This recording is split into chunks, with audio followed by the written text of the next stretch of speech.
President Putin wants to meet. He's said that even publicly. And we have to get that war over with. That's a bloody mess. A lot of people were killed. I think the numbers are going to be much higher. And that's a war that would have never happened if I were president. And it's a war that I'm going to try really to stop as quickly as I can. US President-elect Donald Trump has expressed his intention to meet Russian President Vladimir Putin shortly after his inauguration on January 20th, aiming to resolve the ongoing Russia-Ukraine conflict. He claims he could end the war very quickly, describing it as a bloody mess and stressing the urgent need to end it, which has sparked both optimism and concern. So, a big part of the problem was Russia for many, many years, long before Putin said you could never have NATO involved with Ukraine. Now, they've said that. That's been written in stone. And somewhere along the line, Biden said, no, they should be able to join NATO. Well, then Russia has somebody right on their doorstep, and I could understand their feeling about that.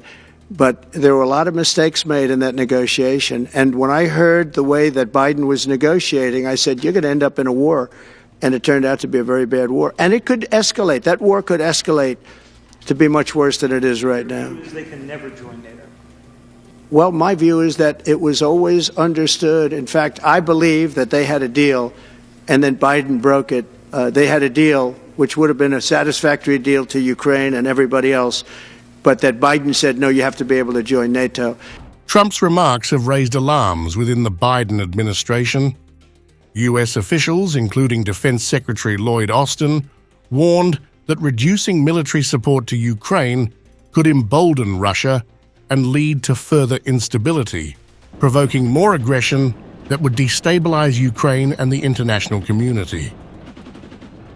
The coalition to support Ukraine must not flinch. It must not falter, and it must not fail.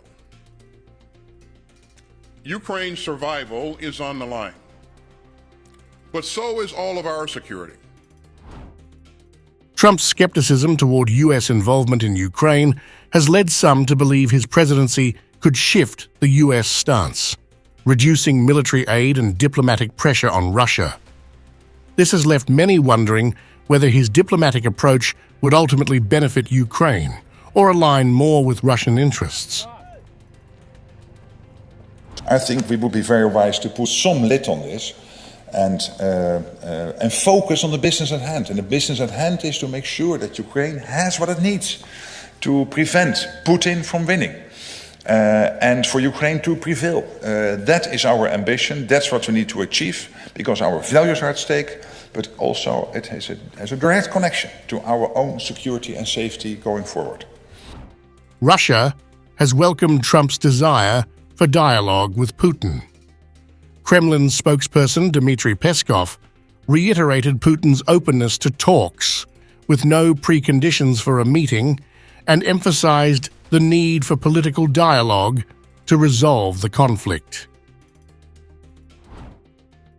We are seeing that Mr. Trump also declares his readiness to solve problems through dialogue, and we welcome that. There are still no specifics. We proceed from mutual readiness for a meeting. Apparently, after Mr. Trump enters the Oval Office, some moves will be made. Peskov also acknowledged growing differences among Western allies over military assistance to Ukraine.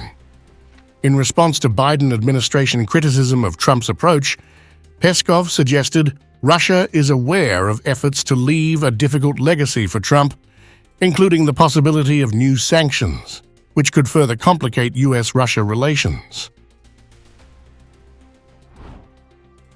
We are aware that the administration will of course try to leave a difficult legacy in bilateral relations as possible for the incoming Trump administration and his team.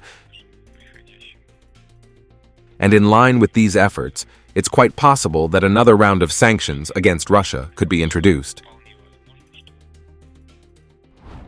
Ukrainian President Volodymyr Zelensky has expressed cautious openness to Trump's mediation proposal, acknowledging that Trump could play a role in ending the war. he remains skeptical of Trump's understanding of the conflict's complexities and wary of the implications a Trump-Putin meeting could have on Ukraine's sovereignty and security. Zelensky has stressed that any peace agreement must prioritize Ukraine's interests. Trump can be decisive. For us, this is the most important thing. His qualities are such. He is capable of being decisive in this war. He is capable of stopping Russian President Vladimir Putin, or more accurately, helping us stop Putin. He can do it. We had several conversations during meetings or telephone conversations. I think he is strong and unpredictable. I would like Trump's unpredictability to concern, first of all, Russia. I think he really wants to end the war. I think this is true.